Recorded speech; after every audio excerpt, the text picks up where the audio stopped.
트럼프 대통령이 취임 100일을 맞아서 자동차 제조업의 중심이 미시간으로 갔다고요? 네, 잠시 후 1시간 뒤쯤 미시간에서 대선 유세 형식의 취임 100일 행사를 개최합니다. 미시간은 지난 대선에서 트럼프에게 큰 승리를 안긴 경합주의자, 미국 자동차 산업의 중심인 곳입니다. 트럼프 대통령은 자신의 관세 정책이 제조업 부흥을 위한 것이라는 점을 내세우는 한편 블루칼라 노동자들의 지지를 잊지 않았다는 점을 강조할 것으로 보입니다. 하지만 각종 언론에서 역대 최악의 취임 100일 지지율을 발표한 데다 오늘은 소비자 심리도 급격히 악화한 것으로 나타났습니다. 4월 미국 소비자 심리 지수가 5달 연속 떨어졌고 특히 기대 지수는 13년 만에 최저로 나타나 트럼프 관세로 인한 불안 심리가 반영된 것으로 분석됐습니다. 지금까지 워싱턴에서 전해드렸습니다. 트럼프 2기 행정부의 막고 실세라는 평가를 받는 인물이죠. 트럼프의 장남인 트럼프 주니어가 우리나라를 찾았습니다. 오늘까지 서울에 머물면서 세계 총수들을 만날 예정입니다. 한미 간의 경제 협력이라든지 미국발 관세 이슈에 어떤 파장을 미칠지 관심입니다. 황혜경 기자가 보도합니다. 트럼프 주니어가 김포공항의 모습을 드러냈습니다.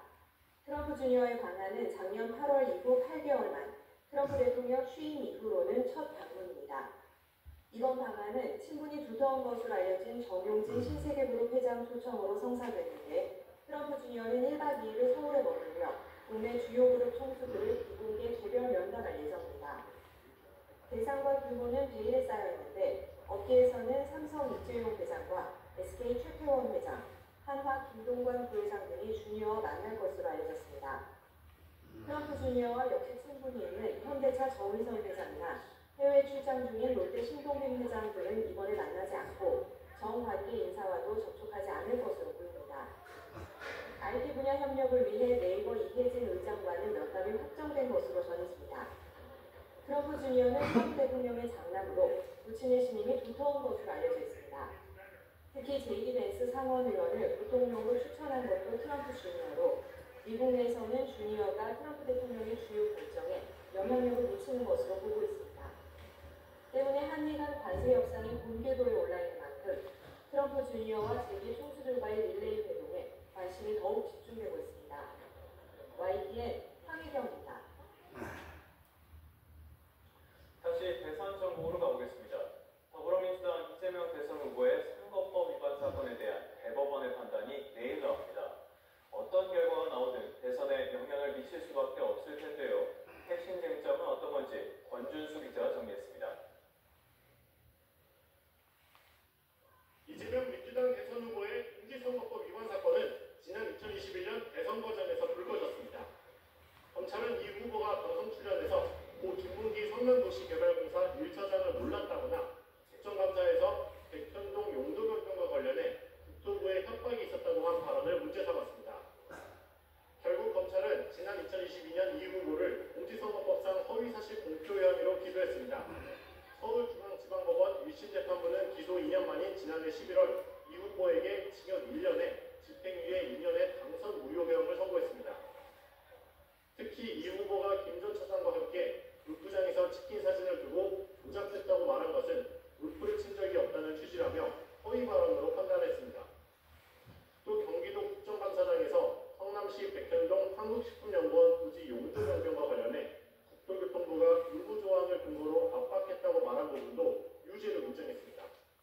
현실의 법정은 아직 9번 더 남아있고 그리고 민심과 역사의 법정은 영원합니다. 하지만 2심 재판부 판단은 완전히 뒤집혀 모든 혐의에 대해 무죄를 선고했습니다. 서울고등법원은 이 후보의 김 전 차장 언급은 행위가 아닌 인식에 관한 발언이고 백현동 발언은 전체적인 의견 표명으로 봐야 한다며 처벌할 수 없다고 봤습니다.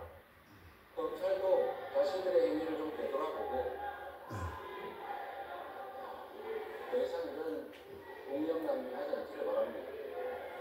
사필 규정 아니겠습니까?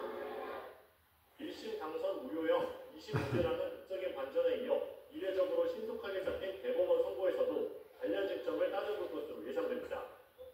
특히 행위가 아닌 인식이었고 의견 표명에 가깝다는 1심 재판부의 판단을 어떻게 정리할지 관심입니다. 또 대통령이 당선될 경우 불소추 특권이 적용돼 재판이 중단되는지 아니면 계속 진행할지 여부에 대한 결정까지 내릴지도 주목됩니다. YTN 권준수입니다. 대법원 선고일 지정 예상보다 상당히 빠르게 나왔습니다. 대선을 앞둔 정치권도 촉각을 곤두세우고 있습니다. 국민의힘은 진실이 거짓을 이기는 심판의 날이 되길 바란다고 밝혔고요. 당사자인 이재명 후보는 법대로 할 것이라는 짧은 입장을 내놨습니다. 홍민기 기자입니다. 국민의힘은 대법원이 민주당 이재명 대선 후보의 선거법 상고심에 조속한 판단을 내리기로 한 걸 다행이라고 밝혔습니다. 선거 공정성을 정면으로 침해한 중대한 사안이라며 대선 전에 이 후보가 법의 심판을 받도록 한 건 당연한 일이라고 평가했습니다. 이제는 뒤로 미룰 수도 피해갈 수도 없는 심판의 시간이라며 진실이 거짓을 이기는 날이 되어야 한다고 강조했습니다. 대법원은 흔들림 없이 정치적 고려 없이 오로지 법과 양심에 따라서 판단해 주시길 바랍니다. 반면 민주당은 재판부가 상식과 순리에 맞는 현명한 판결을 내려주길 기대한다는 내용의 짧은 논평을 냈습니다. 당내 전반적으로는 대법원의 빠른 선고가 오히려 이 후보의 2심 무죄를 확정하려는 게 아니냐는